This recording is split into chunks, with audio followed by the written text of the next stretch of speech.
A Contraluz, el podcast. Presentamos la serie Huellas de Tinta.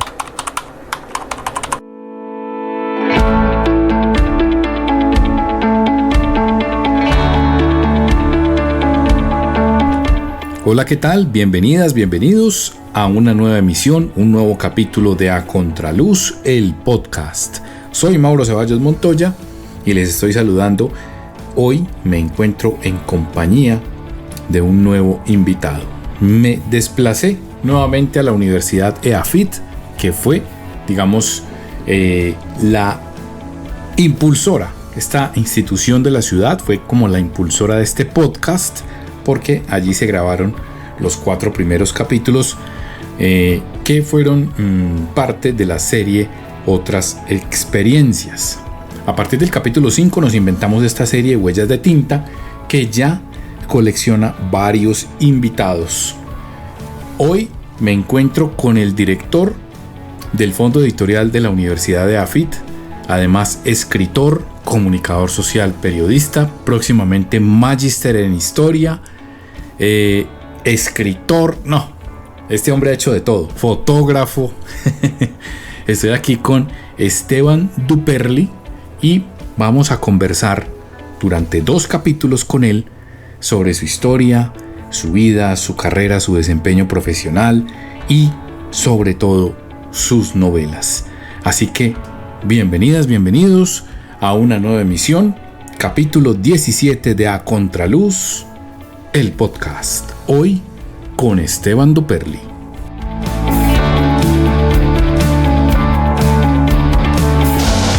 Bienvenidos al podcast A Contraluz.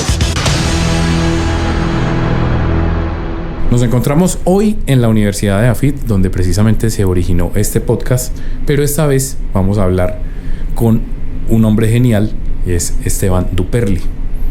Aquí está con nosotros. Esteban, bienvenido al podcast A Contraluz. Mauricio, muchísimas gracias por la invitación, muy contento de conversar con vos y bueno, un saludo a las personas que nos oyen, que los podcasts pues ya no son en vivo sino en diferido, entonces cuando sea que nos oigan, pues un saludo a todos.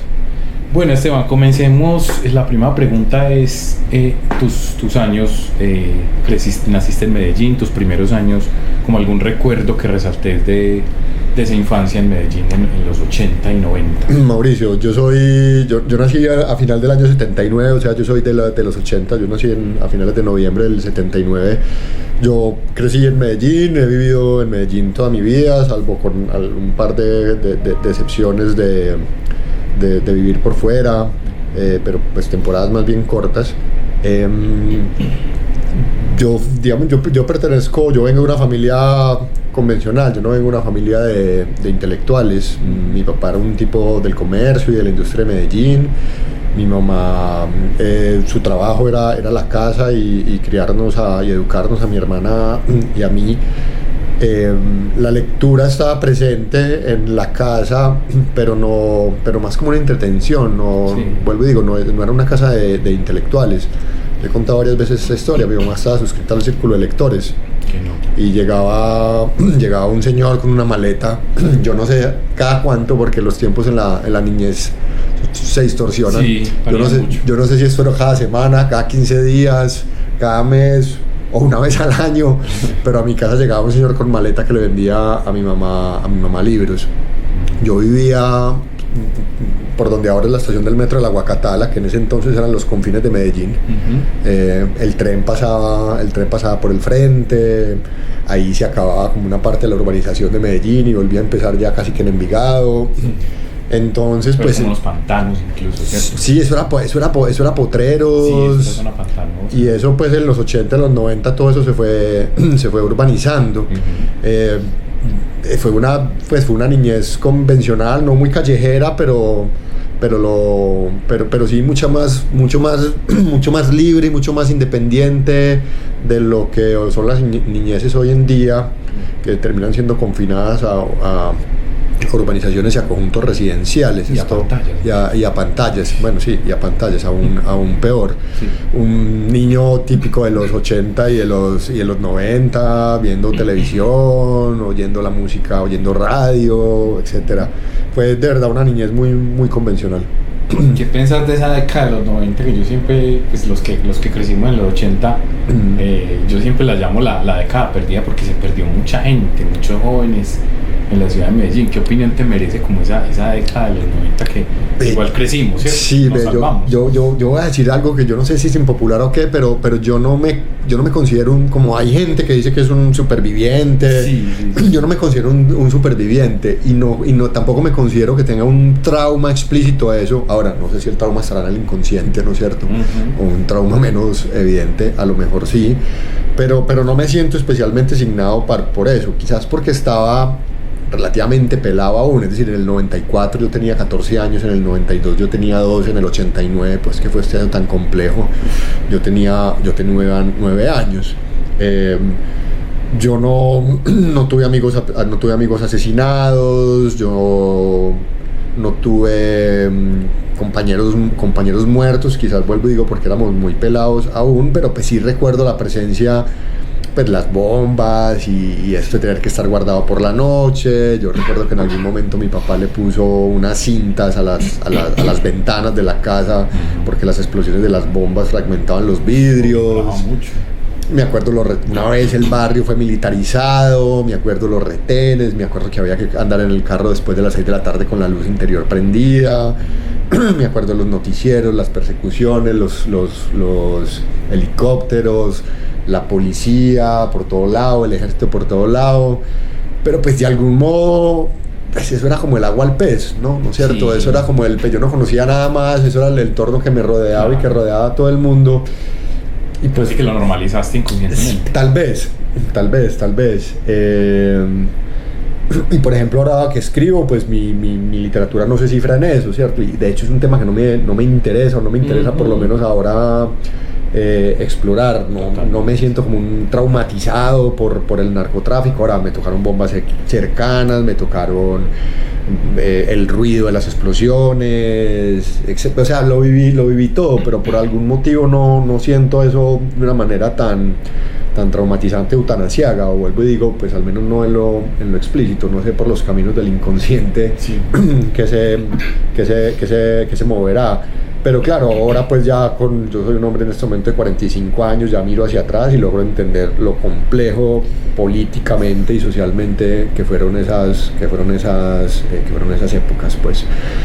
Y tangencial a eso venía pues toda la cultura popular, ¿no es cierto? Yo lo he dicho también varias veces, yo soy hijo de la cultura popular, quiero decir, de la televisión, de la parabólica, del rock en español, de las emisoras de música de ese entonces, del merengue, de Juan Luis Guerra, de la salsa de Joey Arroyo. Yo soy pues como hijo de todas esas cosas. Y todo eso me ha influenciado, bueno, de las películas de acción, ¿no es cierto? De los héroes de acción de Hollywood. Sí. Yo pues cine más profundo, por llamarlo de alguna manera, pues o cine con una carga intelectual ya es muy posterior, pero mi niñez y mi adolescencia fue consumiendo cultura popular. Bueno, y se me pasan unas cosas, pues música romántica y telenovelas, ¿no es cierto? Claro. También por allá en el fondo mis dos novelas escritas son unos dramas que cargan con el melodrama de la telenovela, pues. Sí. Y ya en la parte, bueno, estudiaste comunicación social en UPB. Yo hice el primer semestre de publicidad. Bueno. Yo salí del colegio, hice un semestre de publicidad, luego presté servicio militar y cuando regresé me cambié a comunicación. ¿Qué tal esa y por qué te decantaste primero por publicidad y qué pasó? Pues a mí me gustaba mucho, pues como buen adolescente, pues tenía una crisis vocacional tremenda al salir del colegio, más. Yo salí de 17 años recién cumplidos, muy joven y muy pelado. Y había una suerte, un espectro de cosas que me gustaban, que me interesaban, que ahora yo soy capaz de definirlo como que me gustaba narrar. O que me gustaba la narración, pero en ese entonces yo no tenía esa conclusión. Había muchas cosas que me gustaba el cine, me gustaba la fotografía, me gustaba la literatura, me gustaba el arte, digamos, o me inquietaba pues el arte más bien. Quería hacer de todo. Sí, y eso se parecía mucho a la publicidad. Yo veía a la gente que trabajaba en publicidad que, no sé, tenía el pelo largo y fumaba y tenía aparentemente pues como una vida unos emblemas de su vida más libres, pues, ¿cierto? Yo creo que por ahí una novela que inspiró a estudiar publicidad. Por ahí una novela de RCN de la época. Es que no me acuerdo cómo se llamaba. Seguramente. Y referentes de retrato, como yo no sé. Referentes de televisión, seguramente. Sí. Eso me parecía atractivo, ¿cierto? Yo más que tener que me gustara vender cosas o el mundo del mercadeo, encontraba atractivo unos emblemas y unos símbolos de eso. Y entonces estaba el collage. Esto pues era todavía la época de lo análogo. Entonces yo veía que los estudiantes de publicidad andaban con unos cartón paja, con collage, y hacían letras, y todo. A mí me gustaba la tipografía, o todo eso me interesaba.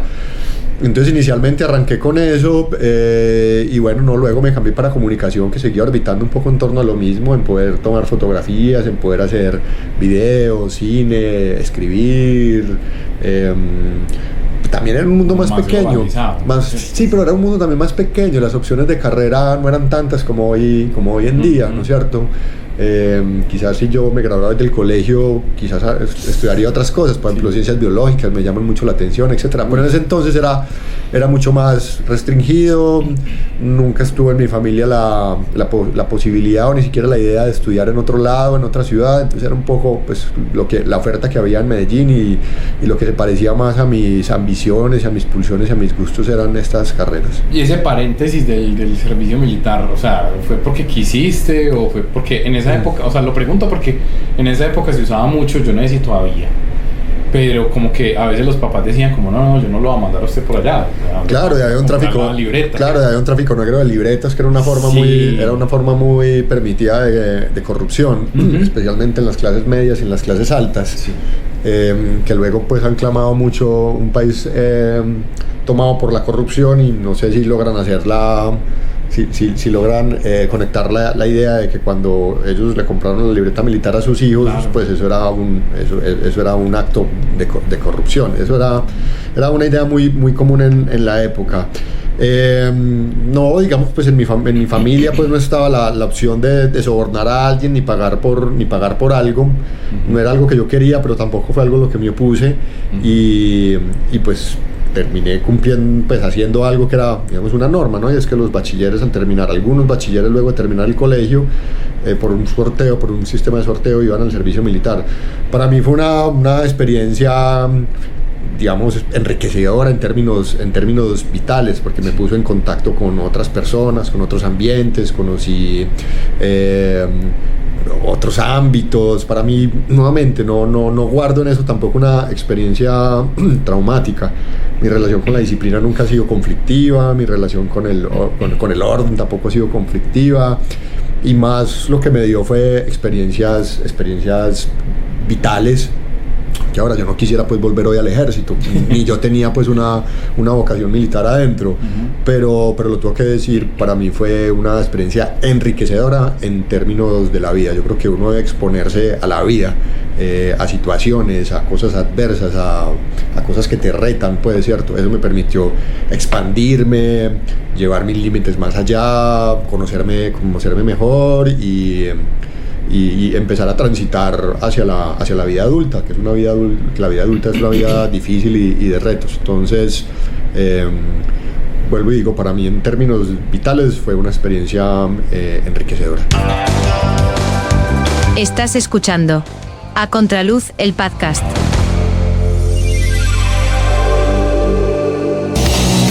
Si te gusta el rock, visita y escucha www.lazonagrisrock.com, con todos los sonidos y las épocas del rock. A Contraluz, el podcast. ¿Crees que ese contacto con la disciplina te nutre ahora como escritor?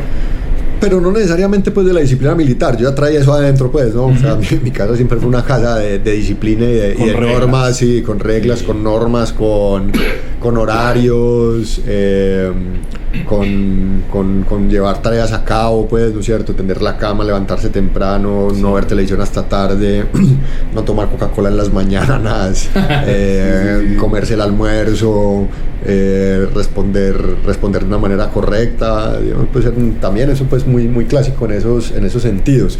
No es que yo haya desarrollado pues la disciplina en el ejército. Cuando llegué allá me encontré que era más fácil de la cuenta para mí, claro, amoldarme con algo. Sí, amoldarme moldearme a eso. Pero a mí la disciplina me gusta, siento que me afila como hombre, me siento mucho más seguro de mí mismo cuando estoy en lugares en donde puedo...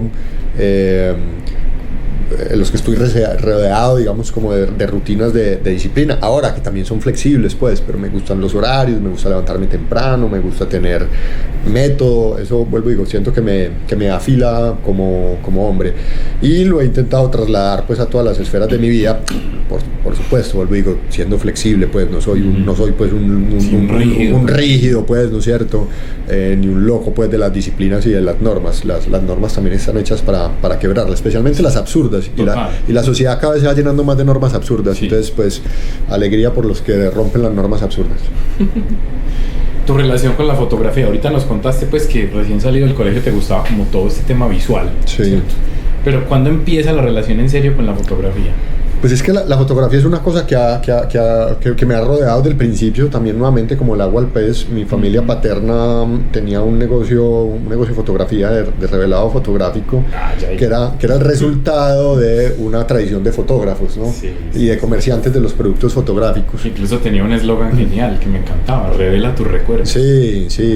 Era muy bonito. Entonces la fotografía estaba ahí, no sé, como la gente que el papá trabaja en una fábrica de pinturas.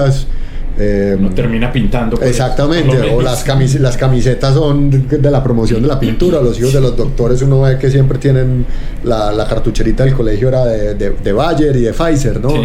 En mi caso esto era de la Kodak y la Konica. Uh-huh. Eran todos estos insumos fotográficos. Entonces eso estaba muy presente, se tomaban fotos.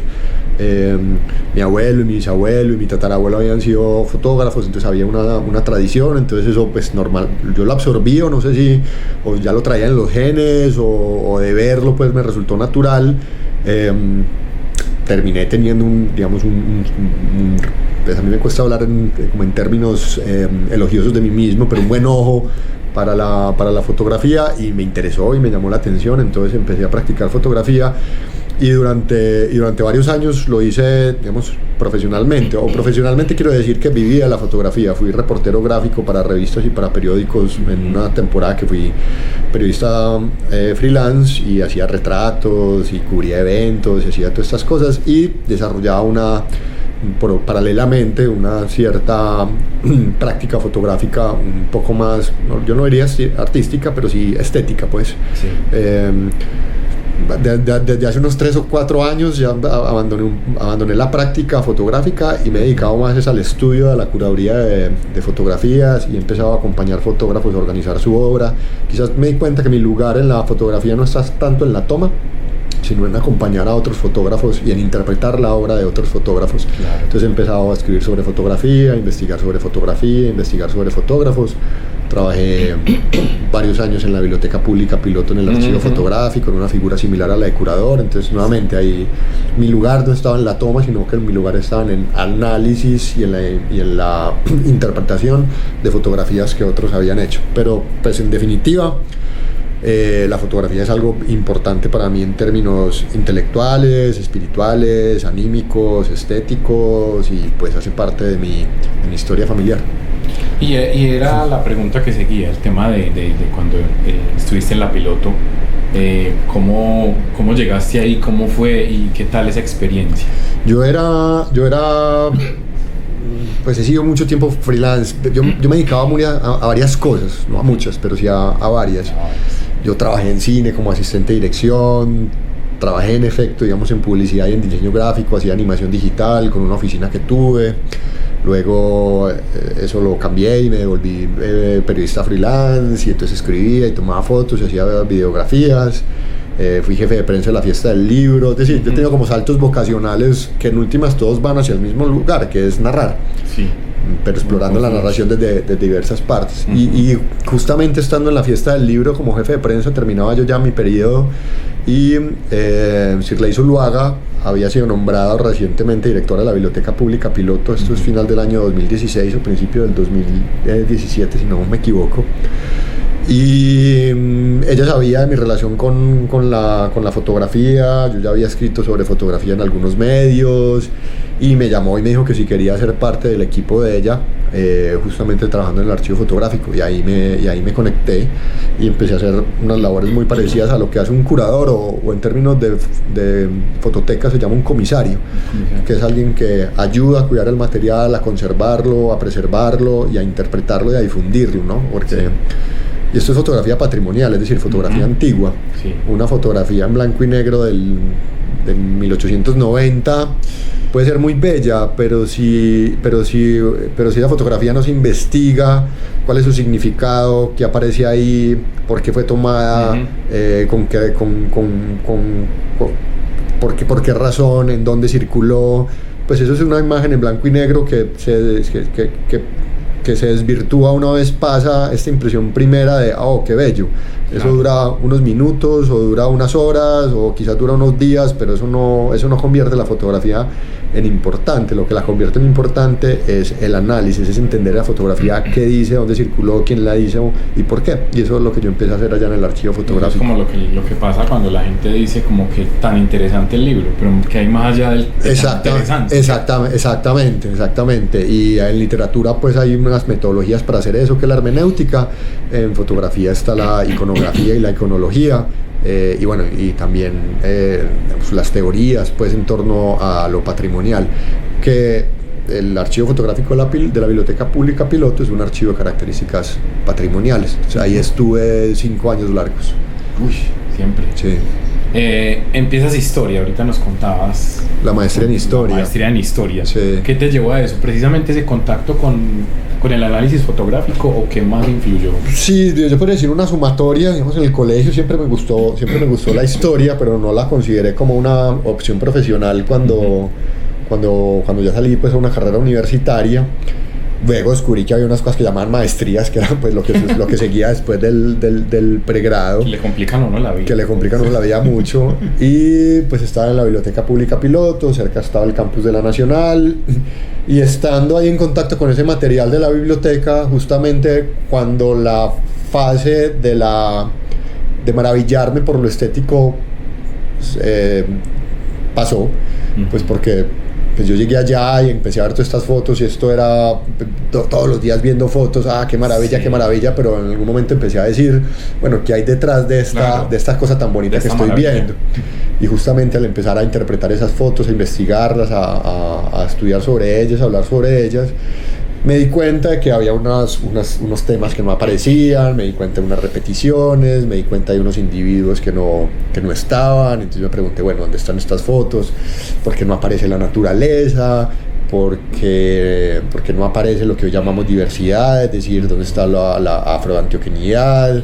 ¿Dónde aparecen los indígenas? Porque estas fotos parecen estar todas cifradas en lo que se llama el blanco mestizo urbano, un poco vestido a la europea. Entonces me empecé a hacer esas preguntas y encontré que eso podía ser un proyecto de investigación para una maestría en historia en la Nacional, y me embarqué en ello, y justamente sobre eso es mi tesis, en la que aún estoy trabajando. Qué nota. Sí. Bueno, ¿y cuándo empiezas ahora sí a pensar en temas literarios? O sea, escribías bastante, muy inquieto con temas visuales.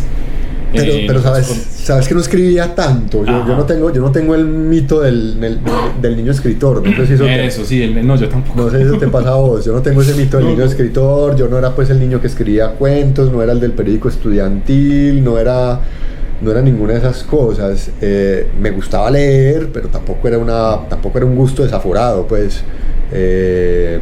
Vuelvo, digo, en mi casa había libros, pero no era una familia de intelectuales. Yo creo que yo descubrí la escritura porque me lo han preguntado varias veces y me dicen, bueno, ¿usted cuándo empezó a escribir? Y yo no sé muy bien, pero creo que yo encontré el gusto en escribir cuando salí del bachillerato, que algunos amigos se fueron de intercambio y yo me empecé a cartear, es decir, empecé a escribir cartas, amigos y amigas, y descubrí que me gustaba mucho, que encontraba mucho placer en la escritura y en contar mis cosas, y yo me extendía, y entonces yo escribía cartas de 2 y 3 hojas. Era muy frustrante porque a vuelta de correo yo recibía un párrafo y medio, entonces me parecía muy asimétrica. Sí, me parecía muy asimétrico el esfuerzo que yo había puesto esto, y el otro pues me contestaba 2 frases de cajón más o menos, me parecía asimétrico eso, me causaba desilusión. Pero pues lo que yo había encontrado era el placer mío de contar mis cosas y de contarlas bien y de contarlas con gracia. Luego en la universidad, pues la escritura era un medio de solucionar los temas académicos, los trabajos. Lo hacía bien, lo hacía competentemente. Cuando me fui a graduar de la universidad del pregrado, había una cosa que llamaba tesis, hoy se llaman pues monografías. De hecho, ese fue mi primer libro publicado. Mi tesis de pregrado, mi monografía de pregrado fue una biografía histórica de Fidel Cano, el periodista del siglo XIX, fundador del periódico El Espectador. Ese trabajo luego apareció publicado por la editorial UPB en 2007 o 2008. Fue mi primer libro publicado. Pero cuando empecé a trabajar, no empecé a trabajar directamente en la escritura, quizás porque, pues esto es una conclusión que puedo decir ahora y tal vez intentando encontrarle sentido a mi vida, mirándola en retrospectiva. Quizás yo intuía que la escritura me gustaba tanto que no quería que eso fuera no quería tener que pagar los servicios escribiendo, pues. Claro. Pero luego lo terminé haciendo. Escribiendo, luego cuando fui periodista freelance e independiente, pues básicamente periodista mercenario, pues. Sí. Hice de reseñas de restaurantes hasta perfiles de escritores. Sí, de todo. La escritura también es un modo de ganarse la vida, pues. Claro, total. Y la escritura literaria sí me llegó muy tardía, pues yo publiqué la primera novela a los 38 años, casi a los 39, muy tardíamente. No, pues yo había escrito algunos cuentos en la época de los blogs, tuve blog. Yo también. Pero pues yo digo que si escribí 3 no eran 4, o si escribí 4 con seguridad no fueron 5, pues. No había publicado antes en ninguna parte y pues la oportunidad de escribir la novela también se presentó un poco espontáneamente, y ahí yo creo que ya una vocación ya se reveló de manera completa. Estamos presentando A Contraluz, el podcast.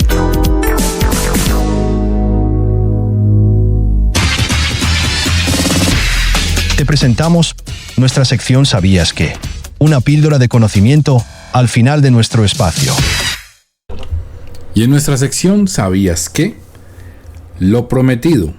Vamos a escuchar el inicio de esa ópera prima de Esteban, Dos Aguas, que fue publicada por la editorial antioqueña Angosta en el año 2018, a finales del año 2018, y que se convirtió en la primera novela de este gran escritor, además finalista de los Premios Nacionales del Ministerio de Cultura.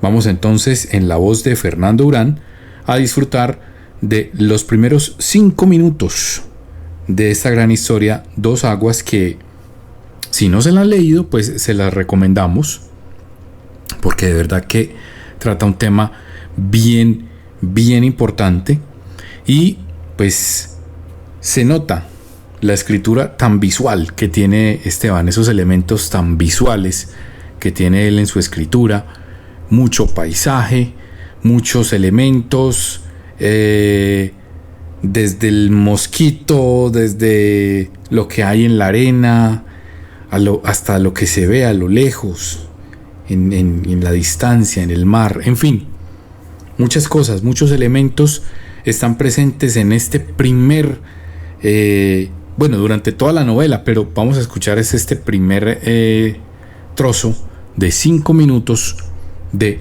la novela Dos Aguas. Así que aquí está, en nuestra sección ¿Sabías qué? Para finalizar este capítulo de A Contraluz, el podcast. Un zancudo rozó su oreja y se perdió en lo oscuro.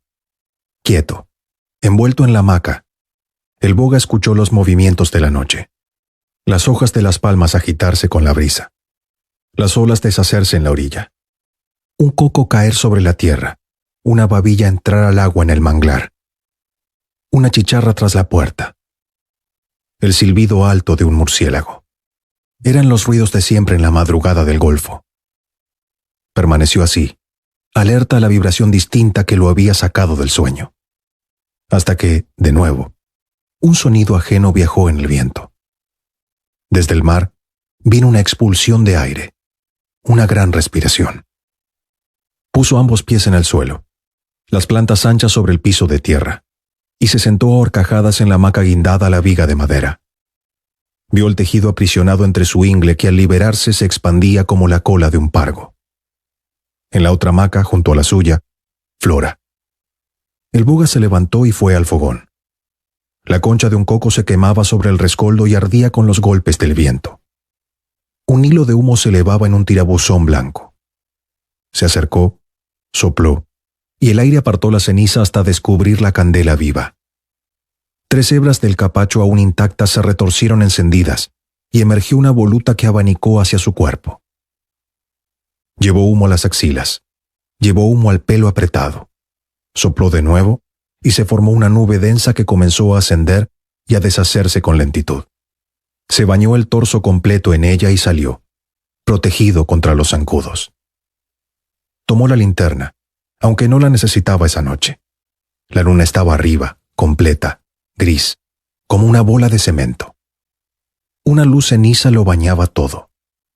Las hojas de las palmas agitadas por el viento proyectaban contra la arena una trama móvil de sombras. El suelo era un sistema de dunas diminutas, talladas por el soplo del viento durante todo el día, rotas tan solo por el trazo en forma de letra, ese que dejó al pasar una serpiente cazadora. El boga caminó entre las palmeras, entre los troncos altos y anillados. A lo lejos, oyó otro coco golpear la arena y emitir un sonido seco, bajo, sordo. Un cangrejo regresó a su hoyo. 2 murciélagos volaron sobre su cabeza hacia una rama de icaco, y desde la arena, un enjambre de jején saltó a sus tobillos, donde el humo nunca llegó. Entonces volvió a escuchar entre chicharras, silbidos, chapotear de agua y zumbidos de alas, la gran exhalación, y al mismo tiempo pudo ver un lomo pecoso de moluscos flotando en el surco ancho y plateado del reflejo de la luna sobre el mar. Pensó que era un tronco a la deriva, arrojado por el río, que terminaría varado en la playa. Pero vio que desde allí llegaba aquella expulsión de aire. Un suspiro acompañado de un surtidor de agua expelido de un cuerpo más grande que cualquier cosa viva. Desde un cuerpo tan grande como su canoa. El boga descendió por la rampa de arena compacta hasta el borde del agua, atravesando un cerco de varas de matarratón y mangle. Frente a sus ojos, unas 50 brazadas adentro, a la altura de la boya a la que ataba algunas trampas, un leño descomunal flotaba y respiraba. El boga entró en el mar, hasta que las olas sin potencia de la madrugada lo salpicaron más arriba de las pantorrillas. Y ahí, frente a sus ojos, el árbol se sumergió como un pez. Y al final, emergió una cola ancha que desapareció en el mar oscuro, dejando tras de sí un remolino de plancton. Salió del agua con 3 zancadas y corrió por la playa en la dirección de la corriente, en la que nadaría el animal. La cinta gris de la costa se extendía curvándose de manera imperceptible pero constante, hasta configurar un golfo. Lejos, hacia la punta sur, pulsaban las luces del pueblo bajo un domo de resplandor durazno. Su carrera la detuvo un caño. Con la lluvia de la última semana, el manglar se había derramado y una boca, por la que salía el agua hacia el mar, cortaba la playa. Podría atravesarla a pie, pero temió pullarse con alguno de los peces que nadaban pegados a la arena. Y de cualquier forma, había perdido al animal, invisible bajo el agua negra. Dio media vuelta y vio su lado del golfo, oscuro y deshabitado, salvo su rancho en aquella coquera extensa, cercana a la punta norte donde comenzaba otra vez el litoral.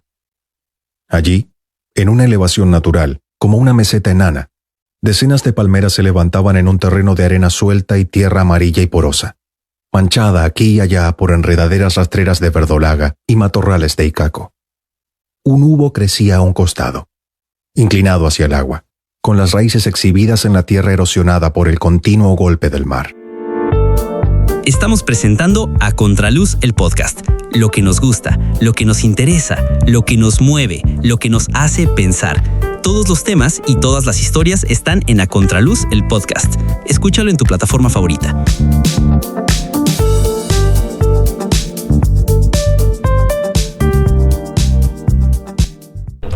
Y bien, este fue A Contraluz en su capítulo número 17.